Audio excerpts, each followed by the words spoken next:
Hey, you know I can't count that high. You got to keep it to like under 20. I've only got so many fingers and toes, all right? You have fingers and toes? I thought they got rid of those. I mean, they were amputated and reattached a few times, spare parts, dead GIs. You know how that works. But for the first time ever on the Halloween episode of season 1, we are live. So people are actually like talking to us or something. I don't know. Very. We've never done this before.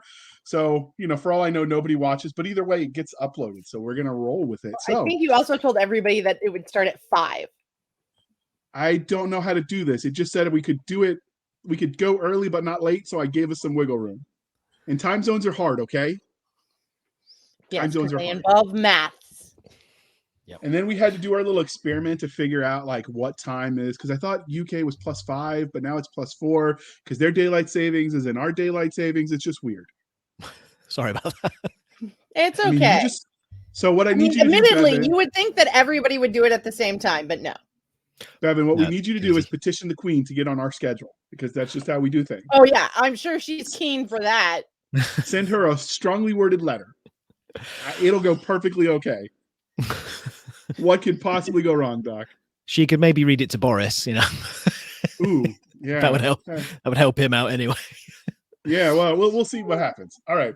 Hey, all you crazy sci-fi and fantasy fans, it's time for your daily dose of shenanigans over here at the Blasters and Blades podcast. Just 3 nerdy veterans geeking out over our science fiction passions and fantastical fantasies. A place where magic is king, the sky is the limit, and space is the place. So without further ado, we're going to dive inaugural live episode. And we probably won't do many of these because scheduling is a thing and time zones are real. But now that we know it works, because we've got one person watching, which is probably just Doc, but we have one person watching, so we're going to take it. I bet even my mom didn't bother. She's like, yeah, whatever. That's because your mom doesn't like you. She likes me much better, which is fine because I think my mom likes me better too. I should have told her you were going to be there, and then maybe she'd have watched. So that's the ticket. Okay. All right. So we've got a new guest for you today, Mr. Bevan Clatworthy. Can you introduce yourself to our listeners and viewers? Yeah, hi, my name's Bevan Clatworthy, all the way over in very drizzly England at the moment. I'm a microbiologist by day and a board game designer by night, or evenings or weekends, or whenever I can get a bit of free time. And I'm only here because my wife said I had to be on. Well, funny enough, the next part of the introduction is that's how we first met him. So we were supposed to tell you, dear listener, how we first found them, and we met him through his lovely wife, Miss Gemma, of the London Clatworthys, because all of England is London, North London, South London, South London. It's all London. Bit of London. So, yep. So did you two go to college in Wales? I did, yeah. In fact, I was there the year prior to when Gemma turned up, and I don't know if she told you how we met. No, she didn't. She didn't. Tell us. It's a good story. So my friends badgered me into joining a medieval reenactment society. And these were the guys that were like putting on big plates of steel and hitting each other with like blunted swords and things like that. And they finally persuaded me to join. And then when Gemma turned up the next year, she joined as well. And it became much more enjoyable, right? It was much more fun, yeah. Because at the time I had this massive like blue mohawk thing that went all the way down to the back, and I put on this chainmail coif thing, and the whole thing just went completely flat. And apparently that was her first memory of me. So, well, that's a good way to do it. So, did you ever challenge her to Mortal Kombat? I wouldn't dare. I've seen her sword. It's like a bread knife. It's evil looking. So is the deadly roundabout of horror as bad as she says it is? Oh, what the magic roundabout? Yeah, is it as bad as she says it is? It's pretty tricky. Yeah, I mean, like the first time you just have to shut your eyes and go straight across. But I believe it. So in Ohio, I think it is. There's this bridge that's like lower than normal, and they have all kinds of signs warning. And every time a truck goes through it, it still ends up slamming into it. So I imagine like that's your equivalent over in the United Kingdom, is you just got the roundabout of death, and everyone just crashes. See, I was in Savannah, and in Savannah, you can't go through the roundabout. You have to go around it because they put squares and the roundabouts with statues and things like that. Frowned upon, yeah. Yeah, I've seen a few Dukes of Hazzard style jumps over fountains when people didn't know how to do a roundabout, and luckily someone was there with a camera to catch it on. Yep, it ended badly. I'm just gonna say that. There's a reason why you can open carry drinks in downtown Savannah. They're just saying. Maybe that helps the driving get better. I don't know. I think it helps the pedestrians deal with the nerves. That's probably true. I've been to Savannah when they dyed the river green for St. Patty's Day. That was fun. Wow. How? Food coloring, lots of it. Wow. Or maybe biology. You're the Nothing biologist. that as a us. chemist I want to think about being in my water supply. Well, it's funny you should say that. Okay. We got for Halloween, one of the treats we got was they call them bogey drops. So it's like it's a chocolate button, but inside is like a green green salted caramel goo kind of stuff. I only just found out it's got like a bacteria, of cyanobacteria, which is like greeny bluey kind of bacteria. Okay. They've basically like extracted the color out of that and put it into this salt caramel. So maybe they filled the entire river with bacteria, which makes it sound even worse. I don't know. I think that's awesome though. But yeah, I mean, for anybody with a science background, ooh, bacteria in the river. Yeah, just chuck them in, it'd be fine. You know. I mean, I've eaten worse at the mess hall, I'm sure. That's kind of how JR does his decision making about food. We'll see how it works. Yeah. Maybe I'll get food poisoning. That's his secret to losing weight. He started cooking for himself. I mean, toilet paper in the fridge. You're not wrong. You're not wrong. So we've got Nathan Petty, our resident Canadian. He likes the maple syrup, eh? He says, bah humbug to all our holiday talk. But I don't know if they're allowed to celebrate Halloween up there. Different holiday. Well, he's in Canada, so they have like weird holidays. So it's possible that Halloween conflicts with the Great Maple holiday. I don't know. We'll figure it out. Maple is like sacred over there. They like their syrup. It is amazing. I mean, it is amazing. But Vermont maple is superior, I'm told. All right, now we're going to get the hate mail. So you can send all hate mail to Cisca at blastersandbladespodcast@gmail.com. But Doc, we have to decide if he's staying. He's staying. You can go. But we do have. Is it just because he likes science? Yes. Look, I told you handwavium solves all things. Just invert the dilithium crystals and it's all good. Cross-check your polarity. Stuff fixes itself. Is it 66 miles an hour, I think? That sounds and 66. What was it? 80? I don't know. We'll have to see what the DeLorean's up to these days. So, religion question. Aliens, Resident Evil, or Doom? Do you know, that's a tricky question because I loved all of the movies themselves. Like I really did enjoy the first Resident Evil movie as well. If I had to go one, it would be Resident Evil because I remember as a kid playing Resident Evil 2, I think it was, where you could like play as Leon and then you could play as Claire, I think it was, and it was just a transformative experience for me. Like gaming, I was 88. Oh, thank you, Nathan. Whew, someone knows what they're talking about.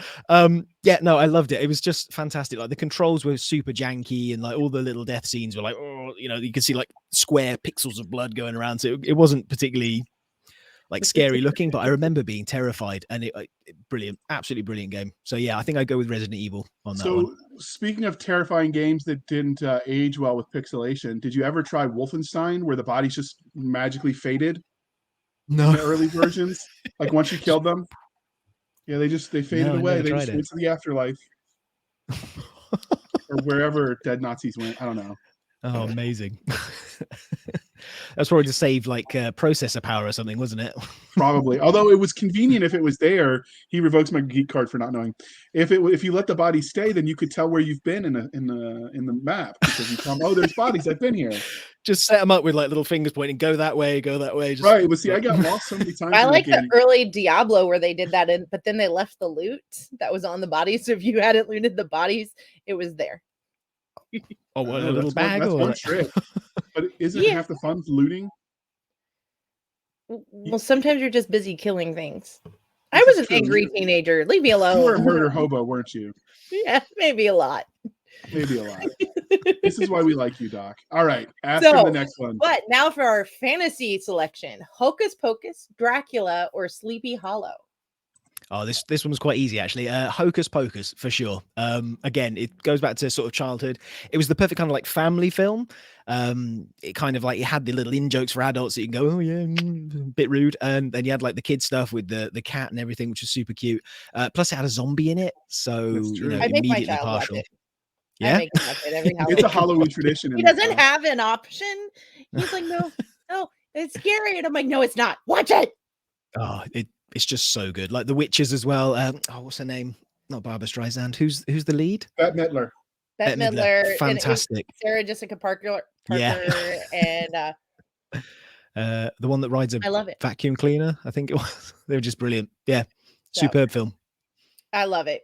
I looked at Sleepy Hollow and I'm like, I'm not sure how familiar he would be. It's very much an American story. Oh no, I do. I love Sleepy. I remember the is it Ichabod Crane and oh gosh, it was a Disney cartoon. Was the first one I saw, and then I watched the Johnny Depp one as well. No, I love it. Oh, just the idea of like this headless horseman with this massive like pumpkin head. Yeah, well, but I mean, there's a lot of iconic American history involved with it, and sometimes those don't always translate as well.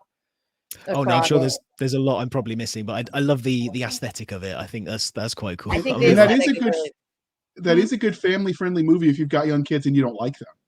I'm just saying, they'll be sleeping under their bed for a little bit. Want to sleep again. They'll be under their bed hiding from you for days. I mean, you could get a little bit of peace and quiet. Oh yeah, just turn up like that. Just follow me for more parenting advice.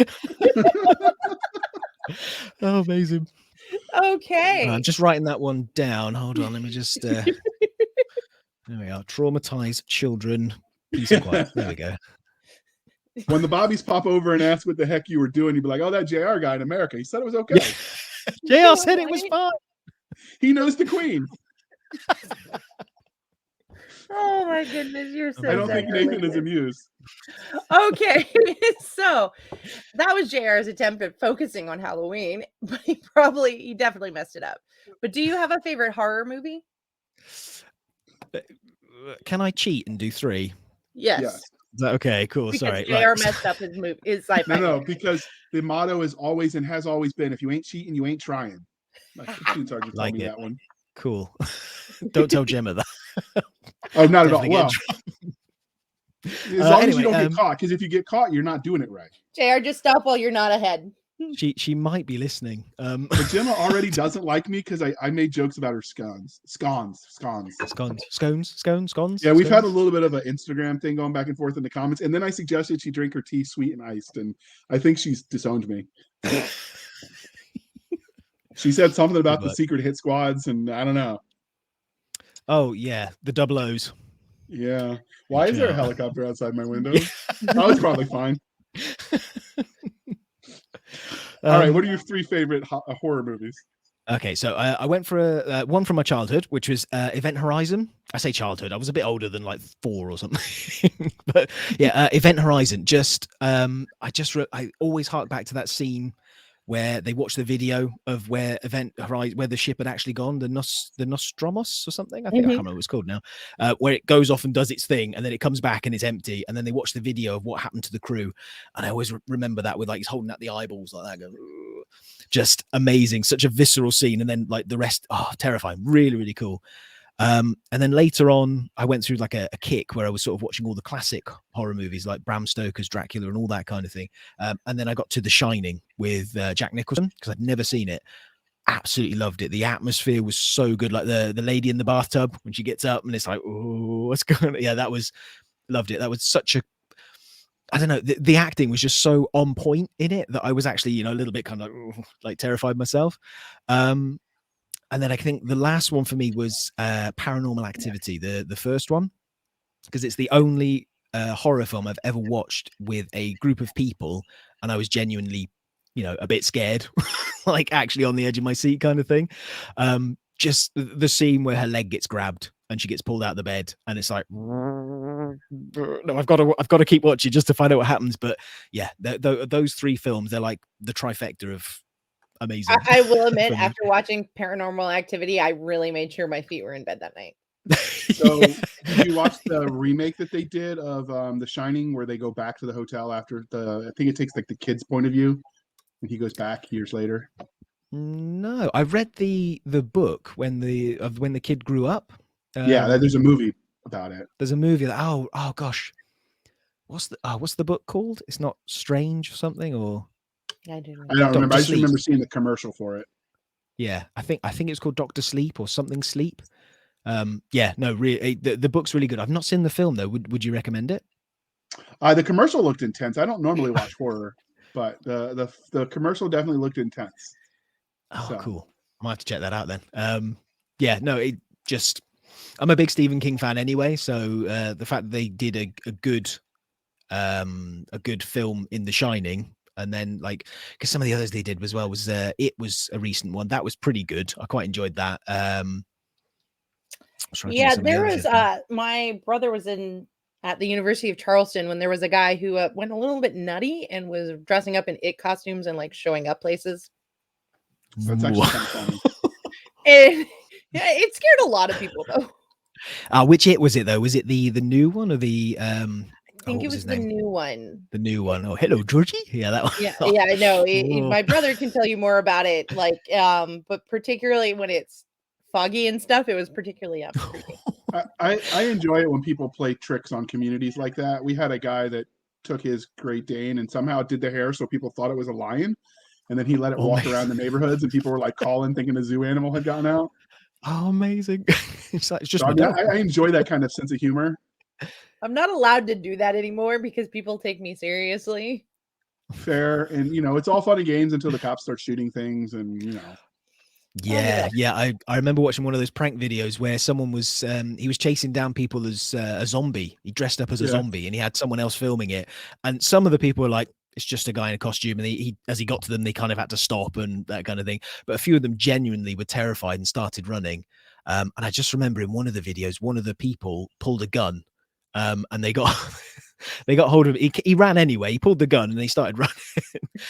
And apparently they spoke to him afterwards, and he just said, "Yeah, I pulled the gun, but then I thought, hold it, you can't kill them. They're zombies." Fair point. My favorite is the ones who like to dress up like Sasquatch and scare hunters. And once it ended exactly like you thought it would, a hunter shot him.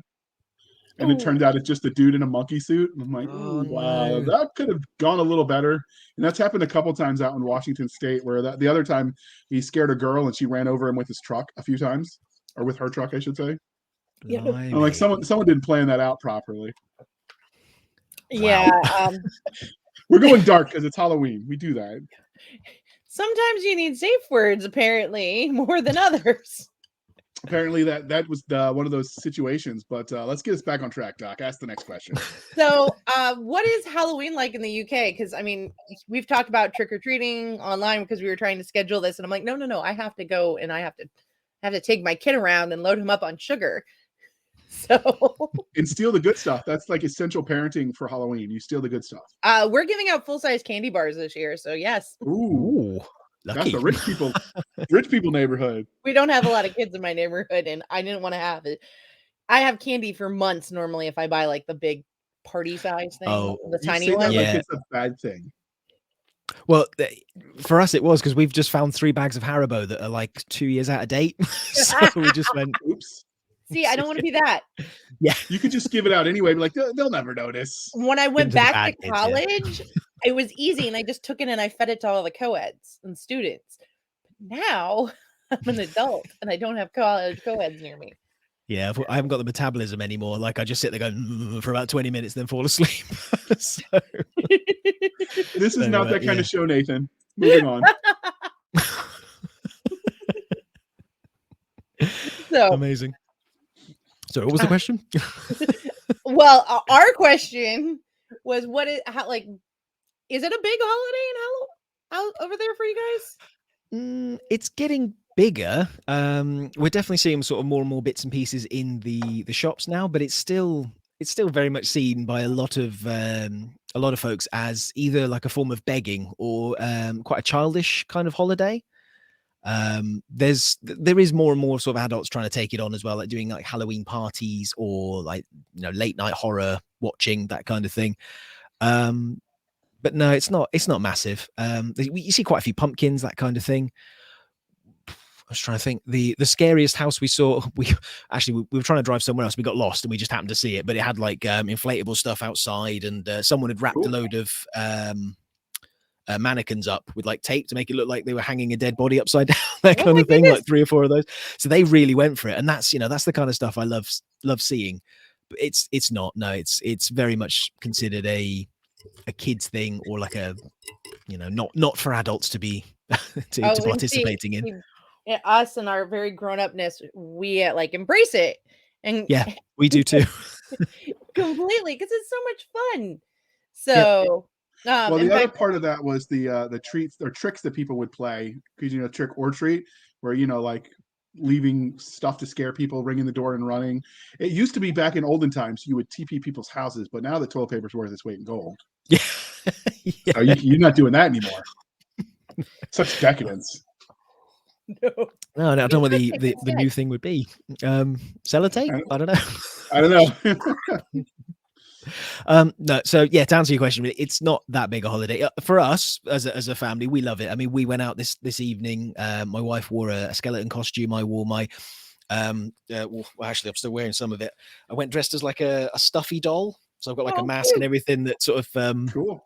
makes you look like a what do you call them? Like a Teddy Stitch bear? Punk doll? Yeah, like a teddy bear, Okay. but like stitched together with like creepy eyes and all that sort of thing.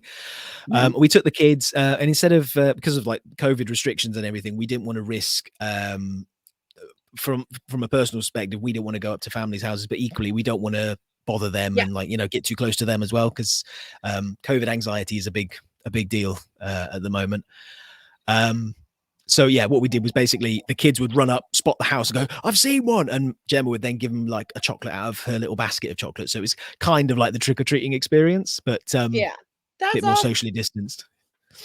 Nathan is clearly family friendly. Toss firecrackers into the teenagers' bags. All right. Wow. Wow. That's how you get hands blown off. I'm just saying. Yeah, no, I think last year we did like everybody agreed to just put the candy on we have brick mailboxes with flat tops in our neighborhood, and everybody put the candy out there. Oh, that's a good idea. And we let the kids like parade through the neighborhood getting all the candy they wanted as they walked. Just scoop, yeah. I think last year we just did the trunk or treat, which for those of you who aren't American and you don't know, that's where you put the candy and the kids in the trunk and you just close it, and when the sugary rush is over, you bring them out. It's fine. What's those cars you get with the suspension that bounces as well? Like you just shake the kid up. Just grab what you can. That actually sounds fun. Can someone do that and send us the video? It'd be hilarious. For scientists, of course. For I mean, we've got a chemist and a microbiologist. They say it'll be fun. It will be fun. I don't have to clean up the mess, but it'll be fun. It'll be perfect. Just vomit. Right. Just no. All right, so we here at the Blasters and Blades podcast love both the scientific and the fantastical. So what was your first love, sci-fi, fantasy, or horror? See what I did there, Doc? I added horror. Ooh, wow, you can ad lib. I know, I should get like bonus points. I'm going to double my pay. What would that be? Zero. What's your favorite aspect of speculative fiction? What was your first... You didn't say which was his first love yet, doofus. No, I know. I'm trying to. But what was your first love? Sci-fi, fantasy, horror? Where in SpecFic did you discover it? I think it'd definitely be fantasy for myself. I remember as a sort of a young teenager being given the Dragonlance novels to go through. Yes. So I was given like a series of like 3 or 4 that all went off the back of each other. So I didn't have like any gaps or anything, which was brilliant. And I remember just reading all 3 of those, or for however many books there were. I read all of them in like one sitting. Absolutely loved them. And that kind of tied into a game I bought as well. I bought like the D&D starter set to go with it, that kind of thing. And then there was another game. What was it called? It was a board game, kind of like Hero Quest. That sounds familiar. It's like a dungeon crawly where you play like a barbarian or a dwarf or something like that. And all 3 of those sort of came at roughly the same time in my life. And that kind of cemented my love of fantasy then. It was very much a case of anything with elves, dwarves, humans, orcs, that kind of thing. Just loved it. So yeah, fantasy is definitely the one that got me involved with it all. So what was that your first memory of it, or was there something younger, maybe a TV show or a cartoon or games that you remember discovering the genre before that, or was it the Dragonlance? I think Dragonlance was the one that got me sort of like to think, oh, actually, I really like fantasy. I think before that, it may have been the Willow, the film with what was his name? Oh dear, he played one of the professors in. Oh gosh, what was his name? Oh, it's gonna bother me. Anyway, yeah, that one. It was a. I just remember that the with the bit with the troll when it sort of falls into the water and it comes out as this two-headed thing, and it's like, "Oh," and yeah, no, that also helped. It sort of make me a fantasy enjoyer, writer, not writer, enjoyer. I don't know. I don't know what the right word is. Yeah, Consumer. there we go. Consumer. That's the one. Perfect. Yes. Yeah. I do sometimes get things right. Just put your calendar doc so you know. Mark it. No, scribble it down right now. I don't want you to forget. I will. And then ask question 10. Next year is a whole new year on the witch's calendar, so you're screwed. I'm sure it'll be fine. I know some witches, and they liked me. It was okay. I mean, just because they tell you you're wrong all the time, that doesn't mean they don't like you. Doesn't mean they're wrong either. You hush. I'm going to convince that woman that she is wrong about me and that she should just say JR is right about everything. Oh, that's never going to happen. It could. Poor JR. He's so butthurt. I mean, if I get them enough intoxicants and chemicals and stuff, I'm sure I could arrange something. Like that sounds really bad. I just say I would sneak it into them. I'm just like, here. If Brevin leaves, JR. I'm just like, here. If I give you free booze, will you tell me I'm right? Back on script. Well, the next question is yours, so it's really your fault if you think about it. So, your love of the speculative fiction genre, what is it that you love about it? I think it's mostly because it's just sort of, it allows you to kind of do. Thank you. Hold on, I got to concentrate now. Right. I think, sorry, for me, I think it's the case that you can kind of explore them.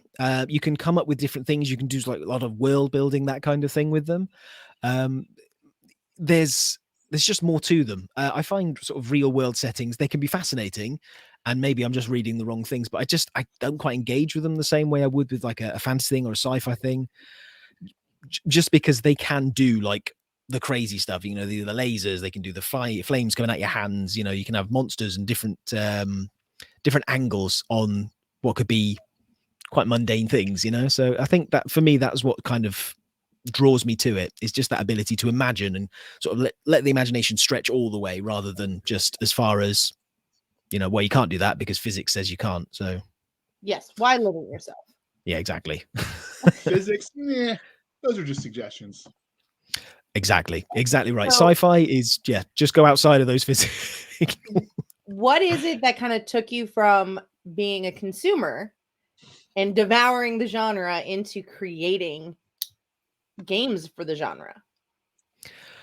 I think it's I think a lot of it was kind of the I don't know the right expression, but the frustrated artist, I think.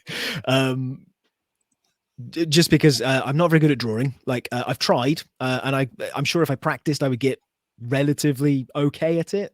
But I just don't have the patience. I can't do music. I haven't got the patience for that, and I've got these really fat, useless fingers that just don't quite press keys or pull chords as they should do. But I like making things. I like to build things. I like physical things that I can move around, and I like systems and processes that you can kind of like work within and try and what's the word? When you try and do something as well as possible, like efficiency, like that kind of thing. So I like things where you can try and figure out the best route to do stuff. And board game design, that was kind of like the perfect mesh of like, I can have any theme I like, and I can do whatever I like, and I explain every theme however I want, but I can also create systems and things that people can sit there going, my brain, now I get it, and now I've got a bit of strategy and that kind of thing. It just allows me to marry those things together, and then I can get somebody else to do the artwork, which is just brilliant, you know. Sort of thing. So yeah, that's kind of where I'm going with the board game thing. Go ahead. No, I love board games. I know you're a frustrated board gamer because you have no one that wants to play with you because you're so mean to everybody. It's not because I'm so mean. I just don't have the time. Sure, we'll go with that.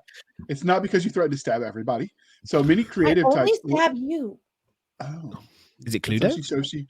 That's how she shows she cares, I guess. I don't know. So many creative types let their own experiences influence the way they share their vision. So were there any specific formidable moments that shape how you go about the process of creating games?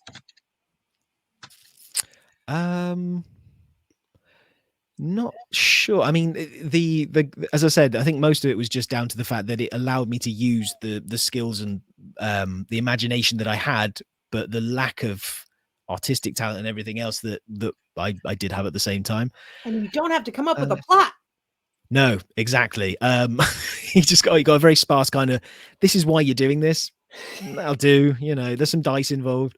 I mean, I've always liked making games. That's always been something, like when you're kids, you naturally want to play, you're naturally generating games out of sticks and rocks and pebbles and things. And it's almost instinctive to make games. And as we get older, those games will change, or they'll become something else. Like they get incorporated into your work and everything. And I find that with board gaming, I'm able to kind of like separate the work and the gaming side of things and make it, more personal, more of a hobby kind of aspect.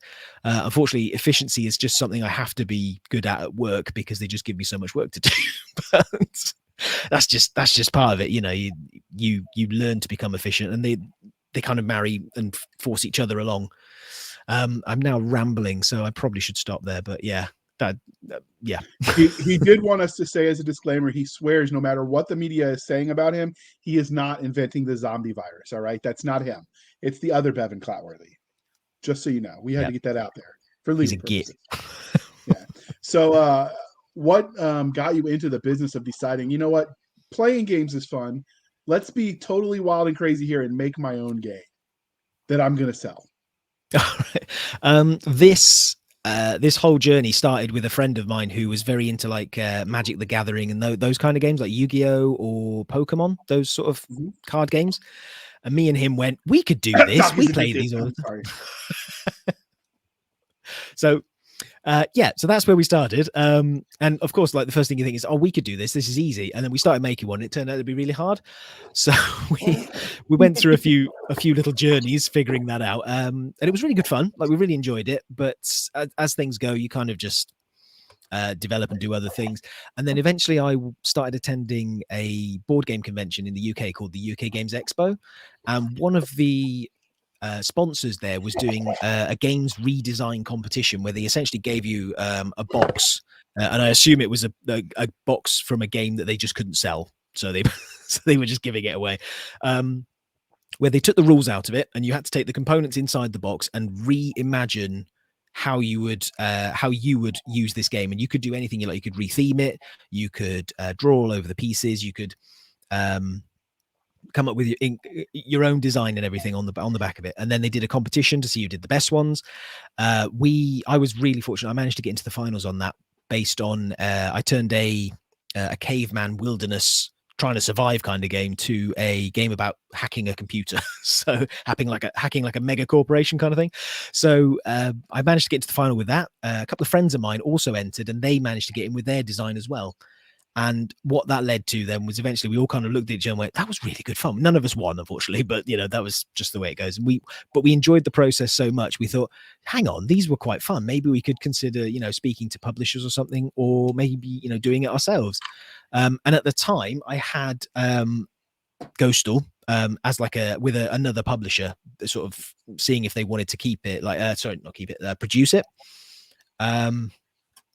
So when that got not rejected, but kind of like bounced back to me, because essentially other things happened that I won't go into.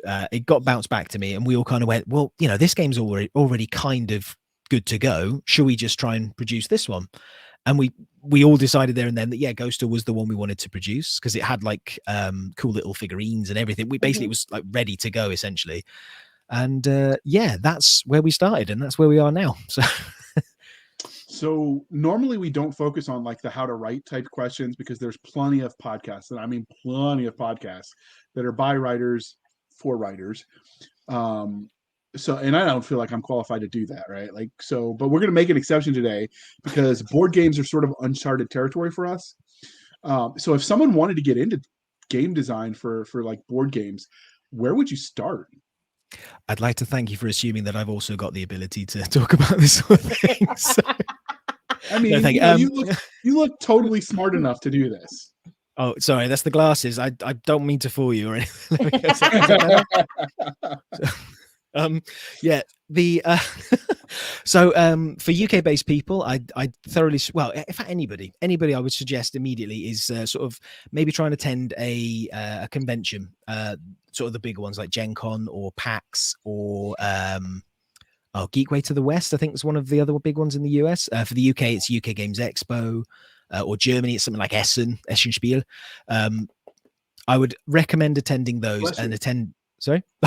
Oh, I thought you were sneezing. I'm sorry.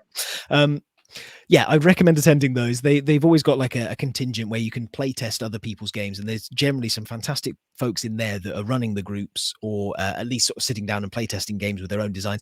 They can generally sort of point you in the right direction of like how to start designing games. And if you sit down and play a few prototypes, so you can sort of see how they start off before they become like printed, published, official games, that kind of thing. Just to sort of give you a bit of leeway.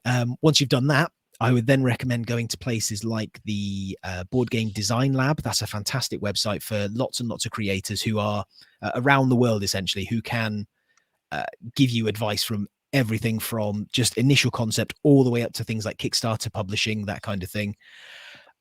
If you're in the UK, I can recommend the Playtest UK group. They are the premium sort of playtest group in the UK itself. There's groups of them dotted all over the place, but they meet at a lot of the big conventions or even the little ones as well, and they can organize their own little events where you can just go along and meet people, talk to people. I was trying to think, for the US, there is the Indie Game Alliance is probably your next best bet. Just to get you in the right place, right contacts, right forums, and those kind of things. You know, unfortunately, just be very careful because there is an overwhelming amount of information there, and a lot of the times it can kind of like stymie you because you'll see what other people are up to and go, "Whoa, I'm nowhere near that yet." So, just take it easy. You know, don't be put off by the sheer wealth of experience that might be there, and just give it a go. I would thoroughly recommend anybody who's designing a game, just give it a go. Don't worry about what's already out there. Don't worry about what other people might think, because a lot of the time they'll play it and go, yeah, you know what, that's all right, actually. And then you can sort of push it and develop it and go from there. That, or just email me and I'll help you out if I can. So.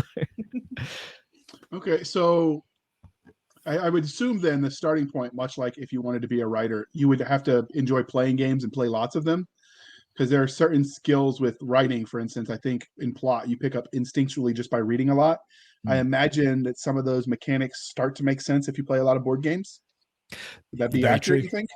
Yeah, absolutely. I totally agree. I mean, a lot of sort of, I don't know how far into the weeds I can get with this, but things like if you were trying to design around a particular mechanic, there's one called deck building. I don't know if you're familiar with the games like Magic the Gathering. Yeah. Mm-hmm. So there you go. So you got games like Ascension, Dominion. They're all very much based around deck building. And then you'll get somebody who tries to create a deck building game and has never played one, and they just miss some of the fundamentals like the shuffling and graveyards and all that kind of thing. And it's obvious, you know, you can sort of see it, or they'll just create exactly the same game again because it's been done already. So yeah, you're absolutely right. Although saying that, there is I can't remember his name, but there's one of the very, very big designers in the industry. I say big, you know, the industry is not that massive yet, but who famously will never play anybody else's games. He will only play his own stuff because he, quote unquote, doesn't want to be influenced by them, which is fair enough. I mean, he's big enough that he's the big influencer, so I guess he's kind of leading the charge rather than being at the back going. So it's also probably I don't want to get sued by some upstart who's going to try to say, "Oh, I built a game that was similar and he stole it," because lawfare is a thing too. So yeah, I know a few authors who won't read anything in speculative fiction because of that concern in part. I think people are a little overly concerned about that, but yeah, I've heard that from all sorts. I know that I figured I made one attempt at game design once when I was playing. I'm like, I play a lot of RPGs. I'm sure I could make my own. No, it's a lot harder. I sent it to a friend of ours, Walt Robillard, friend of the show, who owns his own RPG studio. He's like, cool. Yeah, your game would not work. Like, it's broken. You need to fix it. And I'm like, that's too much like work. I'm done. I'll go back to writing live. I mean, telling tales. So I definitely can appreciate what you're talking about. And I know one of the ladies that was once a sponsor of the show for season 1, she helped pay for some of it. She went to actually a school in Florida. I think there's actually a game design program at one of the schools in Florida. Oh, cool. So I imagine that those are going to start to pop up as well. I think it normally like focused mostly on like computer, like graphic games, but I imagine the mechanic part of it's going to be pretty universal because it's math, right? Like math is generally the mechanic for most games. A lot of it is. But yeah, I think where Doc's trying to go is that sort of, and excuse me if I'm putting words in your mouth there, but like there's a certain amount of maths to make it balanced and fine tuned, but there is the fun factor can quite often be like designed out of it if you just go purely on maths. So sometimes you have to have a little bit of imbalance and kind of like wonkiness just to make it fun. So. Yes, sometimes you do. I have a lot of them. Like, what is your favorite board game? Depends on the day. I can understand that. I quite like that one. That one's very good. Blood Rage. Okay. So that's one of my big favorites. It's one of the few games where I've looked at it on Kickstarter and went, not that fast. And then someone played it at like a club or something, and I played it and went, no, I need everything. I need all of it. Like I need this thing and all the expansions and everything that goes with it. It's like Vikings battling over the end of the world kind of thing, but you can summon like giants and werewolves and all that sort of thing to come in and give you a bit of a hand, and it's just so much fun. But I absolutely love that one, Blood Rage. I didn't even say the name. Yeah, Blood Rage is very good. I'm just trying to think, so I'm just having a quick look around. I play. I guess it's considered a deck game, but have you played Dominion, the card game? Yes. Yeah. I played that one before. I mean, yeah, if they're not looking and you scoop some of their cards, that's totally not cheating either. All right. So, but we're going to get back to you. So, Doc, it's time for the fandom questions. Okay. So, have you had any fun fan art or cosplay of something from your game? Sort of. We recently commissioned artwork for a new game, and then it's based on the sort of the sequel to the first game that we did, and it's essentially the like gardening. The monsters that were the ghosts that were involved in the first game are now involved with doing the gardens in the second game, but they have to hire monsters because obviously the ghosts can't do things like move a lawnmower or whatever because they just go straight through it. But anyway, the artist that did the artwork for it, she as a gift did myself as like a ghouly kind of zombie kind of thing, and unfortunately I couldn't find the picture of it. It's here somewhere on my computer, and I'd pop it up if I could. Well, when you find it, just share it into our Facebook group so we can share. Cool, we'll do. Brag about you there. Yeah, I mean, it was a fantastic piece. The only problem is it's better looking than I am, so I got a bit worried. You know, when it's like you sometimes see people get like artwork done of them, and it's like this like absolutely beautiful duck pout, that kind of thing. I looked at it, went, I can't keep that up there. I cannot. People go, ooh, and then they'll see the room and go, oh gosh. But it did have the eyebrows. It got those in, which I was really pleased about. You know, nice and thick caterpillars. So do you have like a newsletter type deal for Tinkerbot Games, your company? We do. Unfortunately, it's lapsed at the moment, but yes, we do have a newsletter on the website somewhere. I mean, if you dig maybe you can share it there when you get it so people can find it at some other point if they sign up for your newsletter to get the coolest, newest game stuff. Cool. Yeah, that's a really good idea. Thank you. We like to have them. So, has anybody asked for your autograph out in public at a convention or a game thing? At a convention, yes. I was a bit flummoxed because I was like, I'm not famous. And they wanted me to sign the inside of the box kind of thing. And I've done that a couple of times, but never outside a convention. Nobody's approached me with their own copy that's all tattered and battered and go, please sign it, that kind of things. No, that's never happened. My wife has very kindly just popped the picture in though. If that's just sort of, I don't know if that shows on the camera. Hold on, let me put this solo. Hold on, is it coming up? There we go. Yep. Oh yeah, there you go. I like it. Nice. Yeah, that's pretty cool. I'm just gonna get rid of that though. It does make me feel a little bit inadequate. I guess Gemma really does like you. Oh, she kept the picture. That says something, I think. Or she liked the picture better than you, but we won't go there. Share, quit while you're ahead. It's true. Yeah. Anyway, yeah, no, nobody outside of a convention has ever asked me to sign anything. So have you seen people playing your game and gotten like that feedback? Yeah, sometimes. I mean, I've been to a couple of cafes where they've been playing it. Sort of they've set it up there, and the temptation to go over and say, "I made that," and to sort of watch their faces go, "We don't give a shit, mate."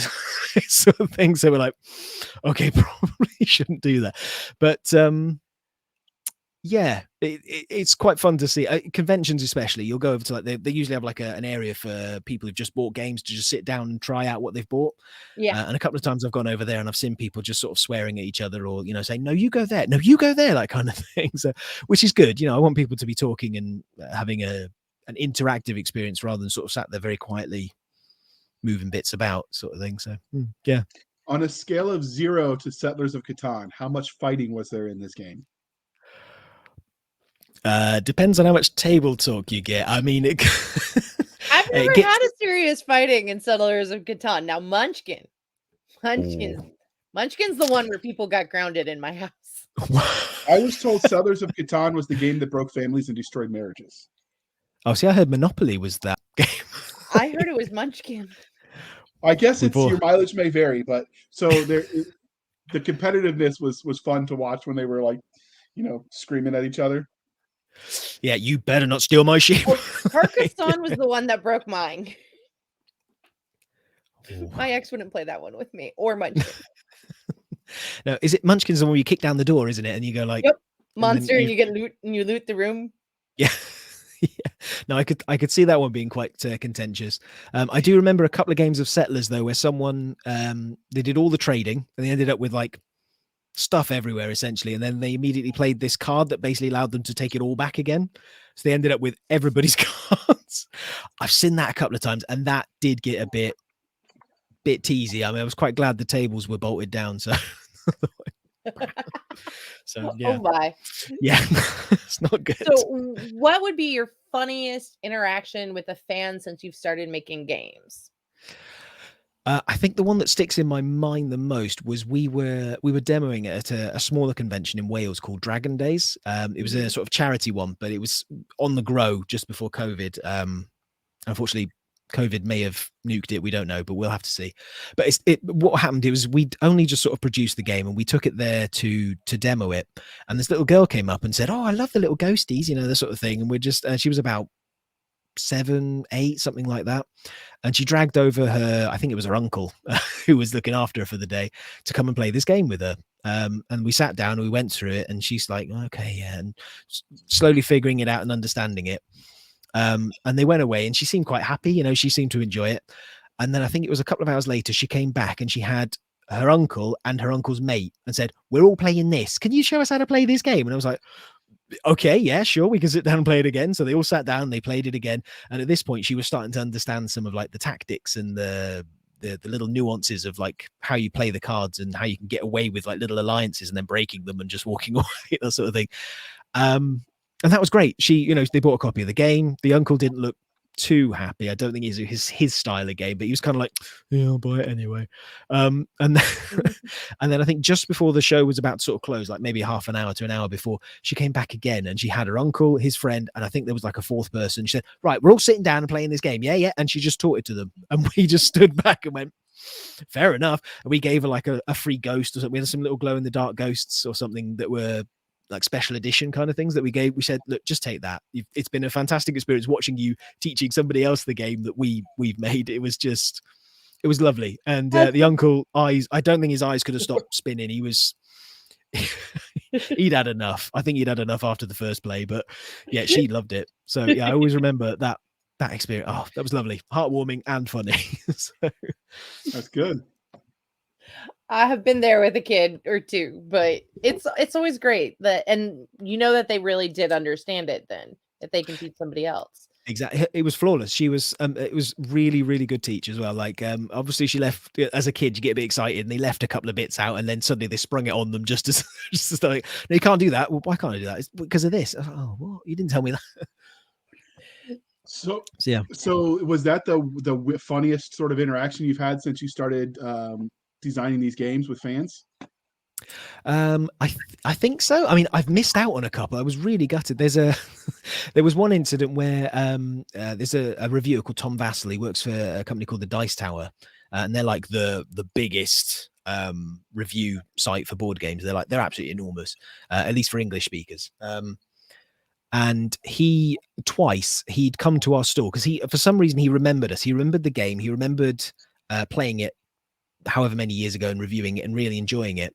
And he loved coming over to the stall and sort of, standing behind the stall and trying to sell the game, pretending to sell the game for us or playing with the little bits and pieces. And twice I was away from the stall at those 2 times that he came and they were, I'd come back over and my business partner would say, "Oh, Tom was here a minute ago." And I'd be like, where is he? He's gone now. You won't see him. He's gone off and doing other media-y things. And he's been mucking about with the things, doing photos and all that sort of stuff. I was gutted because he's a bit of a hero, being such a big mogul in the industry. And yeah, both times missed him. So I was gutted. I managed to catch him outside the convention in the end, but I think he'd had enough. I think he was ready for his dinner by that point. So I didn't spend long talking to him. He's huge as well, like really tall. So you said this is your company. So how many games has your company produced? Is it just Ghostal? Just Ghostal at the moment. We've got a couple of sort of print and play games that we've got there as well. And sort of, I think maybe 5 or 6 in development at different stages. But yeah, we produced Ghostal, I think it was 2017, something like that. So quite a while ago. And obviously every Halloween we have little sales and things because it's perfectly designed for that time of the year. But things just kind of got in the way. Me and my business partner, we ended up having families, moving houses, moving around places, that everything just kind of got in the way. And we just decided, since we're doing this for fun, there's no point us trying to push more stuff. And eventually we got to a point where we were reasonably settled, that kind of thing. And we said, right, let's do the next one. What's the next thing? Let's do another haunted house game. Cool. Okay. so staying close to the mark. You said that you had some print and play games. What are those? I've never heard that term before. So print and plays are generally games that they're either pre-production versions of a game that is going to be sort of made usually via Kickstarter or something like that, that a person can print at home, or they can there are some services like the Game Crafter or Drive-Through Cards that can produce it for you. It'll be a lot higher quality than what you could do on a home printer usually. It's a reasonably niche kind of thing, but it is a kind of growing aspect of the hobby where people will just print the games and play them that way. And it tends to be used as advertising, quite frankly, because it's a way for people to play your game, test it out, see if they like it, but then they won't get things like the premium artwork or the really cool components that are like custom made or things like that. For our 2 that we've got up at the moment, it's just basically because we like the games. We don't think they've got enough commercial merit to actually be produced. Like, we could produce them, but we would either produce them at cost or at a loss. So we've decided, rather than just shelve them and keep them ourselves, we'd pop them up on the website and people can print them. They tend to be quite small games, a few cards. I mean, one of our ones is called Tinker Tactics. It's basically 2 business card sized playing boards and then whatever dice you can find to play it. So with the revolution of 3D printing, everything that's going around, do you see that changing the game production side of things, where you could print your own figurines and then all you need is the board and whatever rules? See, I did initially. I mean, I invested in a 3D printer myself, and that's mostly for sort of prototyping and components, which has not gone well since I can't meet anybody now. So it's a really big paperweight. But I used to think so. I mean, for things like D&D or any kind of role-playing game or low miniature or low component games where you wouldn't need a lot of stuff, I think, yes, absolutely fantastic, because there's resin printers that can produce like a D&D mini that's just as good as anything Games Workshop or Reaper minis can do. And you can like custom build it. There's websites that allow you to custom build a monster, so you could have like your own little half orc, half dragon, ranger, barbarian character if you wanted to, with wings, if you wanted to, and you could print that at home. It'd be fantastic. Exactly. Yes, that's the one. Yes. There's places that let you do those sort of things, but I think the only practical uses I've seen for 3D printers at home at the moment is for printing inserts for games they've already bought, so to make them easier to organize, that kind of thing. Okay. Or just to kind of tart them up a little bit. So like if you've got, say, cardboard components, you might do wooden tokens, 3D printed tokens out of plastic or something like that for them. I was in the same position as yourself. I thought, oh, wow, we could do all sorts of this sort of thing. But the majority of them are so slow and the quality is not as good as a lot of factories can produce en masse that I don't think it's going to replace board games being made outside of the house just yet. So, yeah. So we're learning all kinds of new British words like gutted and flummoxed and tarted up. So we do appreciate What are these that. new British words? I mean, how many Americans do you know saying they're gutted or something's absolutely brilliant? Lots. You hang out with weird people, but we like you. All right. So all of that sounds fascinating. This is also true. I walked into that one, didn't I? So while that all sounds fascinating, today we're going to talk about your game that we've talked about a little bit already, Ghostal. So where did you get the premise for this game? How did you what's the genesis of Ghostal? So this was right back in the sort of beginning days when I was really when you sort of start getting into the more hardcore games, as they put them. And there was one I played called, I think it was called Pirates of Nassau or something. Got to love an organizer. Yep. I did one for Dinosaur Island that, where's it gone? No, I can't remember. It's basically all neon pinks and greens and it's fantastic. It's just a lovely little game. And I thought, do you know what? The dinosaurs are a bit boring. I'll just print my own. So I got hundreds of different dinosaurs now, like Diplodocuses and T-Rexes.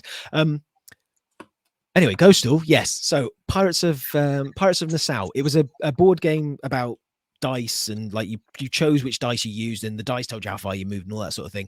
And I thought, that's interesting, but what if you could like move in all different directions? And luckily at the time it was also Halloween, so I was just thinking about like, what can move through everything? Oh, ghosts can always, like, they can go through walls and floors and ceilings and that kind of thing. And that kind of created this game of like ghosts moving around, and then the dice became like how big they were doing their scares. So like a 1 was like a ooh, leak, or there was like a 6 was like ah, kind of thing. They really went for it. And then it all kind of fell into place then with like things like phobias that allow you to change your scare so you look like a scary clown or something, or special power-ups that let you like boost your dice or move your dice or let you move around the hotel quicker. And then it all kind of like thematically fell into place, as it were, and then Ghostal was born. So are you playing as the ghost or the patrons that are getting scared?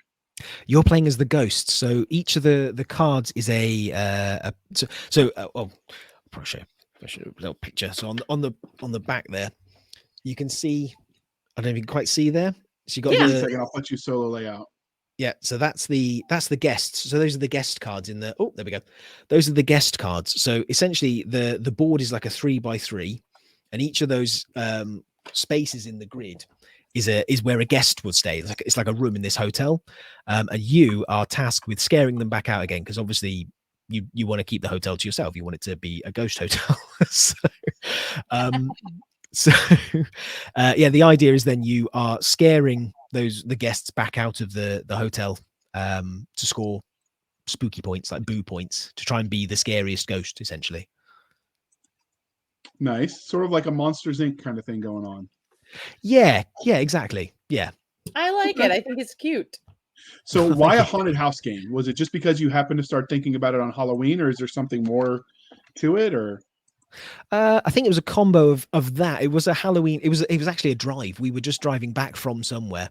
Someone is on the back of that box. I don't know who it is, but Facebook user. Hold on. Let me just, if I point to a bunch of people, is it that one? That one? Hold on. I'll put you on the solo layout. I'm not even putting on it. Oh, I've got it upside down. I'm going to guess that Facebook user is that lady there, who you might recognize. Yeah, your wife. So, I'm guessing that's her anyway.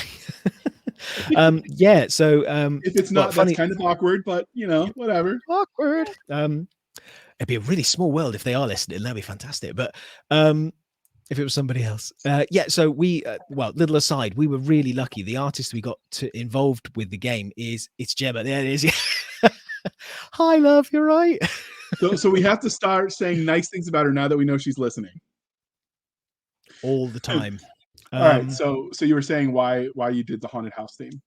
Oh, sorry. So haunted house theme. So yeah, it was a combination of the fact that it was Halloween anyway, and I'm just a big horror fan. Like I love everything from like the silly spooky things like tiny ghosts dressed up in sheets and that kind of thing, all the way up to like the gory horror movies like Walking Dead. I was a big fan of. I'm a huge fan of like zombie movies and fiction, that kind of thing. So yeah, the haunted house thing just kind of it all clicked together. It was like a lovely confluence of things that made it the perfect theme and the perfect idea for me. And it also helped that it was a theme that I really enjoyed, which helped with things like playtesting, because I don't know, playtesting is a bit of a slog when you're trying to sort of make sure that the game works, and you've got to play it over and over and over and over again to make sure that there's no weird combinations or rules that don't quite work, or there's like stodginess in it anywhere. So yeah, that helped with that as well.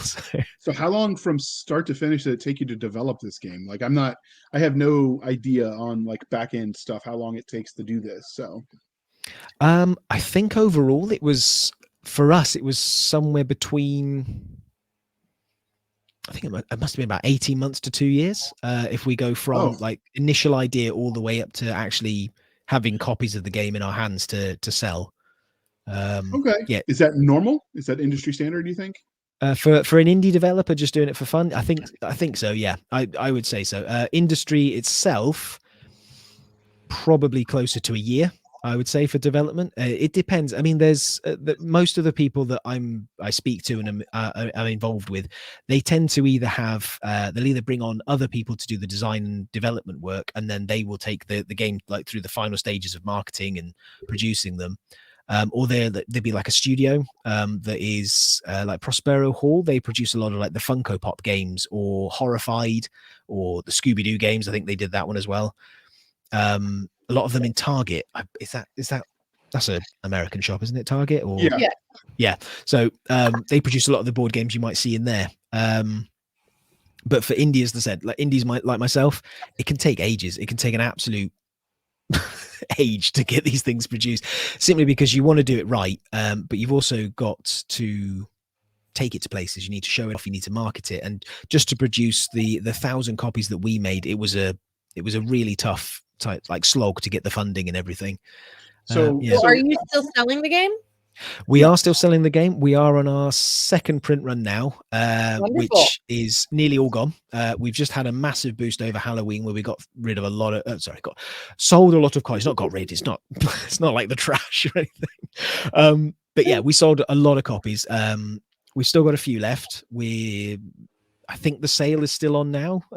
But yeah, we're running low. When we post the final version of this uploaded, we'll link to the links where you can buy it's tinkerbots.com. I think is one of the websites in board games or whatever. There's links that'll be in the show notes for how to buy the game. Perfect, thank you. So from idea, from concept to play test, what was the time frame? Because obviously the business side can take time, but from just I've got this idea to we're playing this idea and it works, what was the time frame? From thinking to actually playtesting, it was only a couple of weeks. Like I came home in an absolute fever dream of just trying to get this thing made. Like I just sat there every evening drawing cards and punching out cardboard tokens and all that sort of thing. And I got quite lucky. I hear it's not a common thing, but the initial game itself was quite solid. So the amount of playtesting required was not as bad as some of the other games that I've heard of, or some of my subsequent things that I've tried to design. I was quite spoiled. I got quite frustrated with my second and third designs because they just did not work. So does your company only produce your games, or are you going to be working with other indie creators as well at some point? At the moment, we're such a small indie that we're just designing and producing our own games at the moment. If we got to the stage where we felt like we could start producing other stuff, or because the churn is quite high, like you want to be producing maybe 3 or 4 games a year, I think is probably where you want to be aiming for. At that point, we would consider sort of bringing on other indie designers as well. But at the moment, no, it's just our own stuff. Okay, well, before we dig more in, which I guess really doesn't work because we've been doing that the whole time. But anyway, how did you come up with the art for this cover that's on the screen right now that everyone's been looking at? It's pretty awesome. So what's the story behind this art? So the the artist that we got involved, he's an American chap called Tyler Johnson.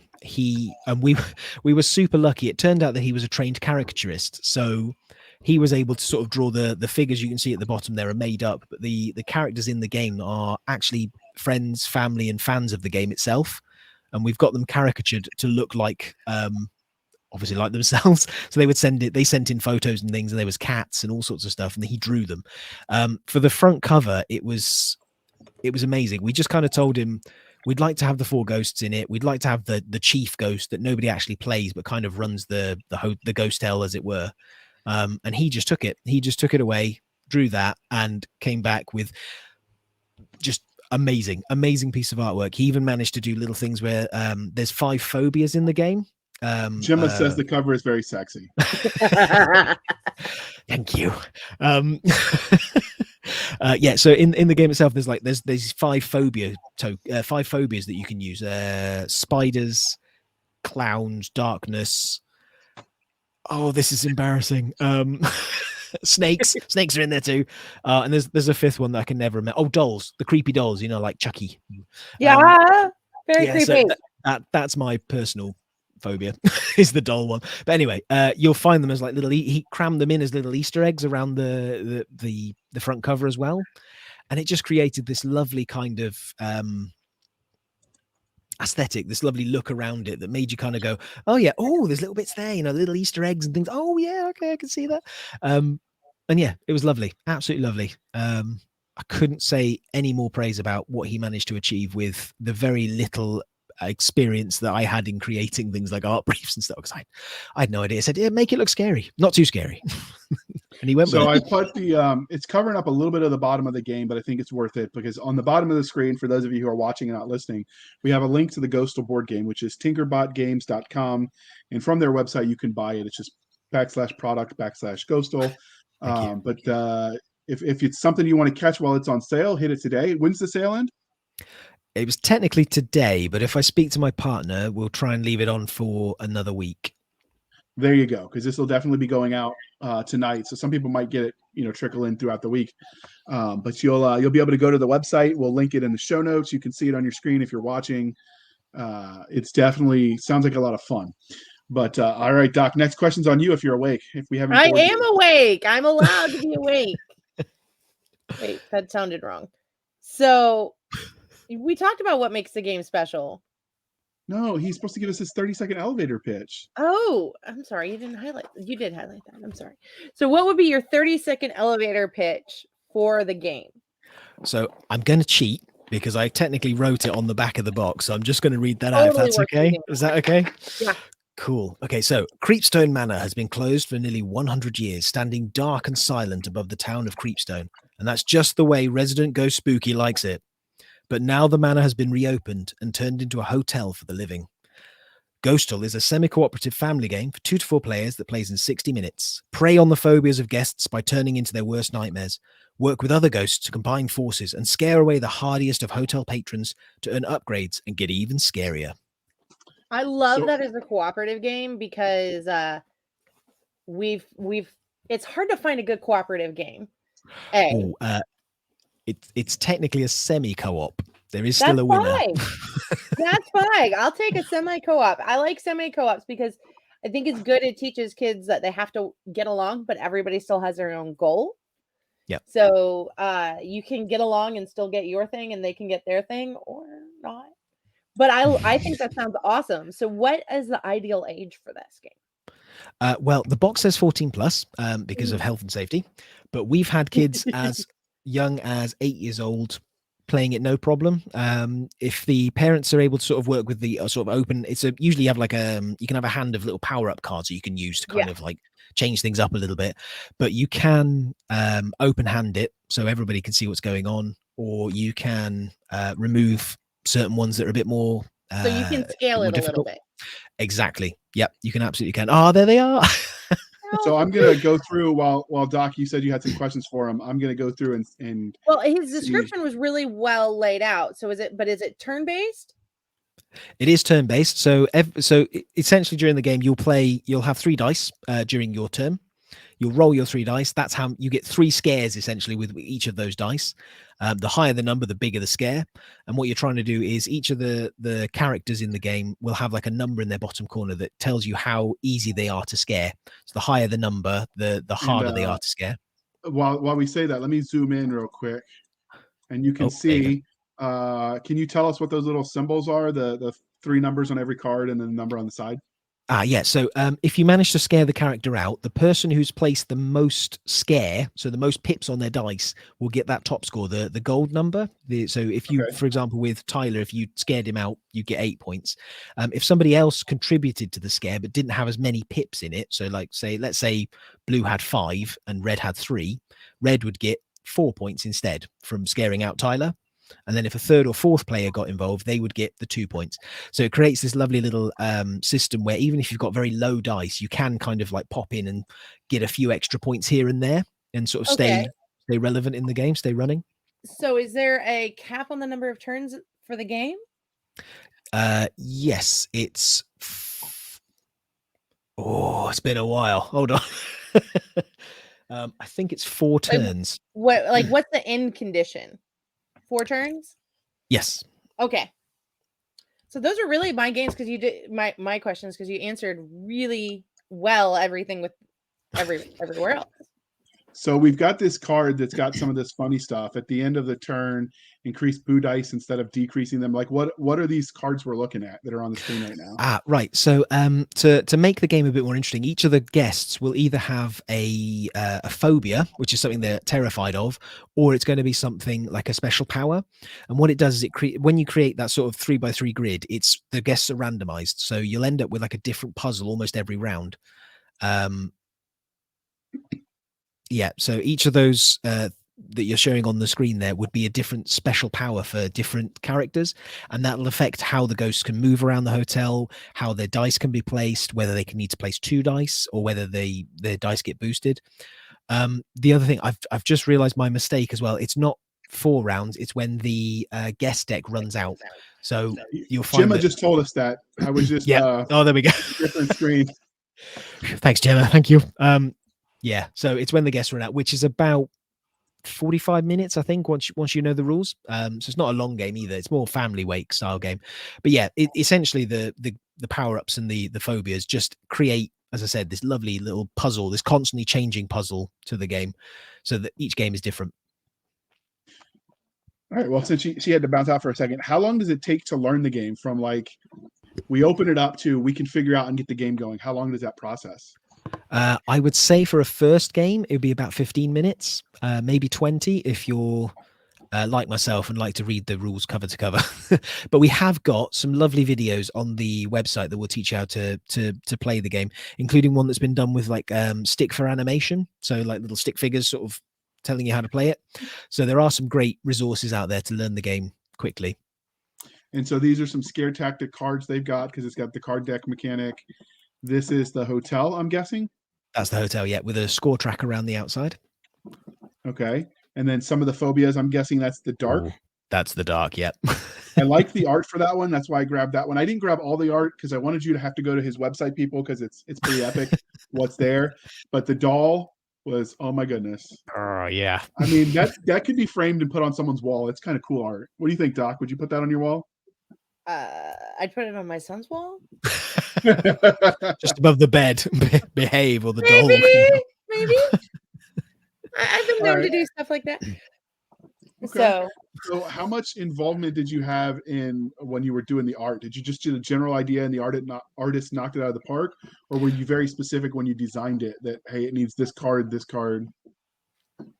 Yeah, I mean, we gave him a list. And as I said, a lot of the art was sort of caricatures of the people who wanted to be involved with the game as well. So I'm in there, my wife's in there, Gina, my business partner's in there.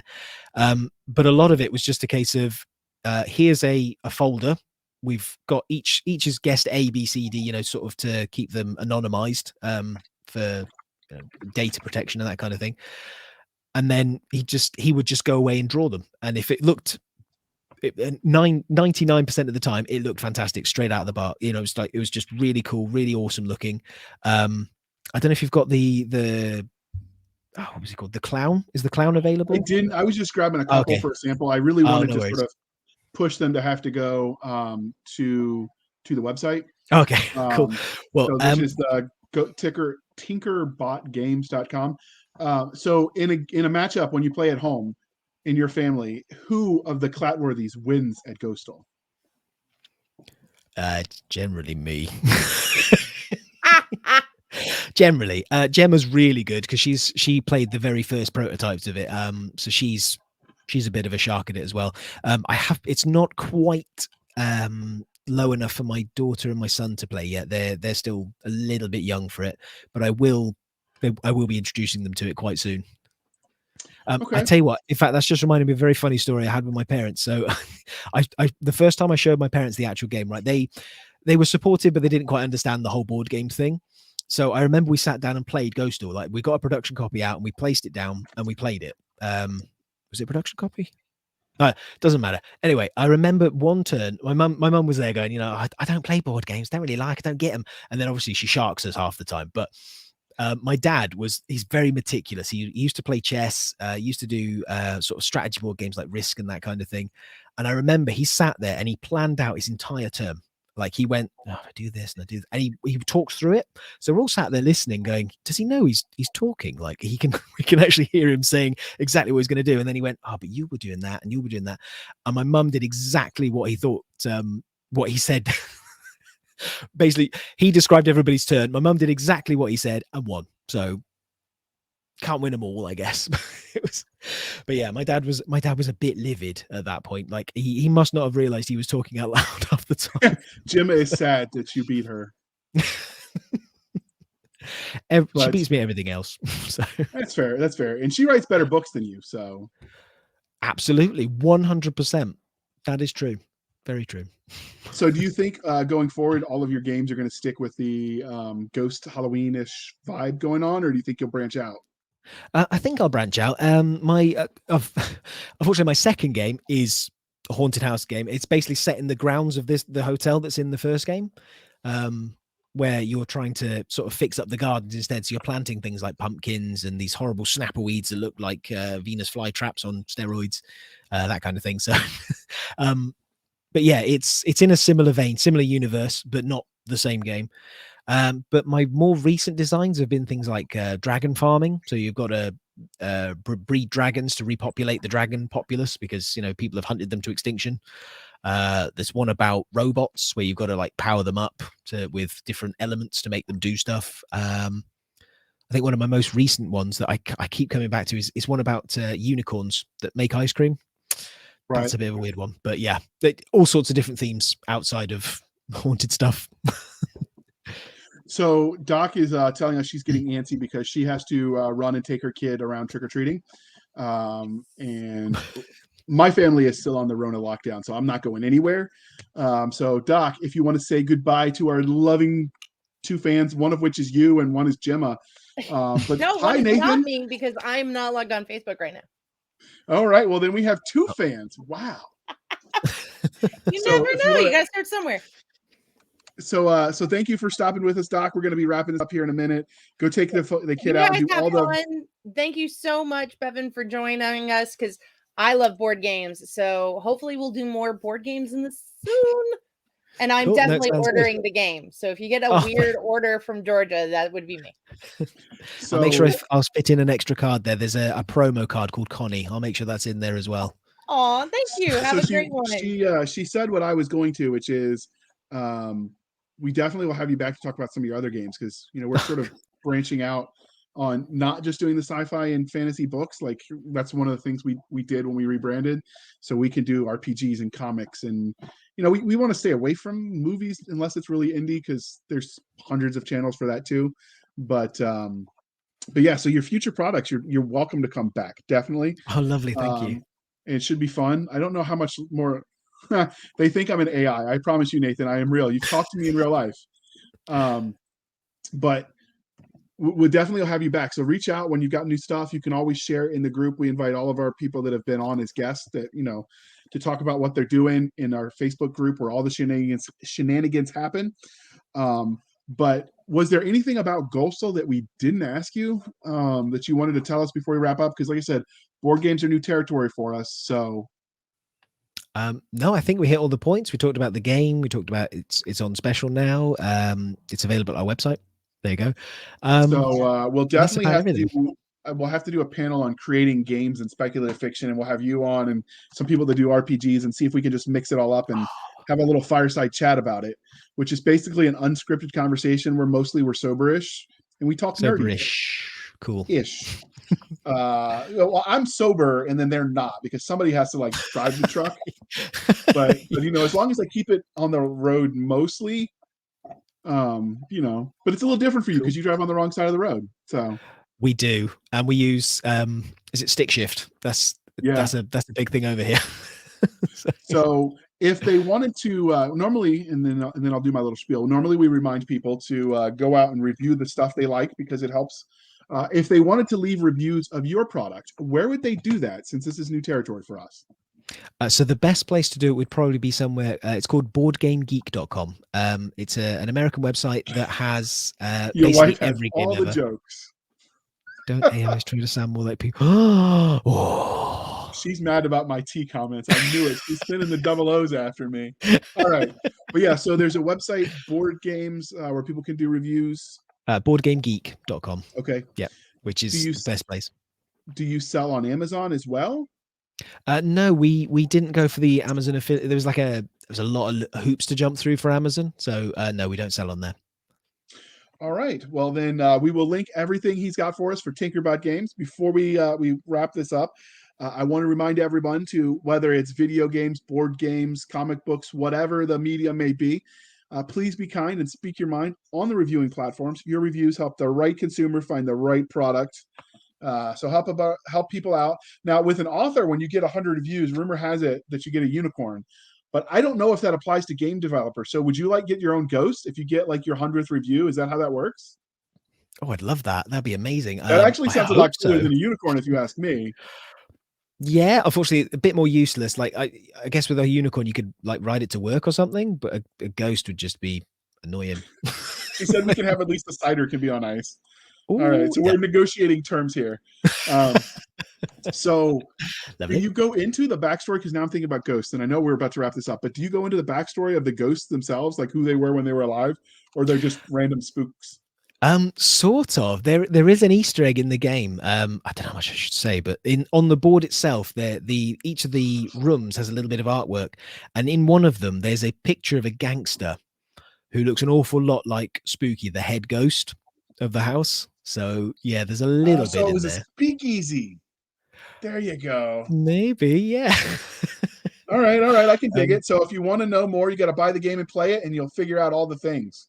Exactly. Yep. I like that. Elvis likes it too. So as we wrap this up, Bevan, can you tell listeners how they can find you in Tinkerbot Games? And as usual, it'll be in the show notes. Cool. Yeah, so you'll find us at tinkerbotgames.com. That's probably the best place to find us. If you're into places like Twitter or Facebook or Instagram, if you just search for Tinkerbot Games, we're all over those. If you want to find me personally, it's Zombev on Twitter, and on Facebook, yeah, go with Tinkerbot Games. That's probably easier, and I could speak to you directly then. That'd be great. All right, I will get your, because I didn't get your Twitter one. We'll get that in the post-production, and I'll add that to the stuff. Thank you.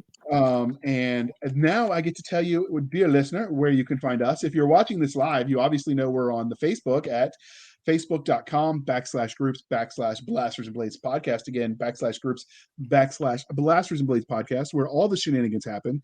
You can email the show at blastersandbladespodcast@gmail.com. Again, blastersandbladespodcast@gmail.com.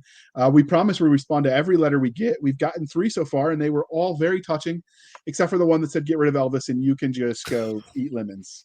My dog is cool. We are on the Twitters at twitter.com/SF_fantasy_show, Sierra Foxtrot _fantasy_show. You can find us on our website at anchor.fm/blasters-and-blades. Again, anchor.fm/blasters-and-blades. You can also, on the website, support us there for a reoccurring monthly subscription, much like you would on Patreon. Or you can support the show over on buymeacoffee.com/author J.R. Handley. Again, buymeacoffee.com/author J.R. Handley. Be sure to put in the comment section that it is for the podcast. I promise I will keep Doc Cisca and Nick Garber duly intoxicated. They will drink until their liver surrenders. And if Doc was here, she would say, never surrender, because she's not a quitter. So, all right. So thank you for spending some of your precious Halloween time with us. For Nick Garber and Doc Cisca, I am J.R. Handley, and this was the Blasters and Blades podcast. We'll be back next time where we indulge our love of nerd culture, cheesy jokes, all things that go boom, and telling Cisca 101 ways why she is wrong. And Gemma is now my favorite person again because she loves Elvis. Oh. So with that, we will end the broadcast. Don't be strangers. Reach out and talk to us.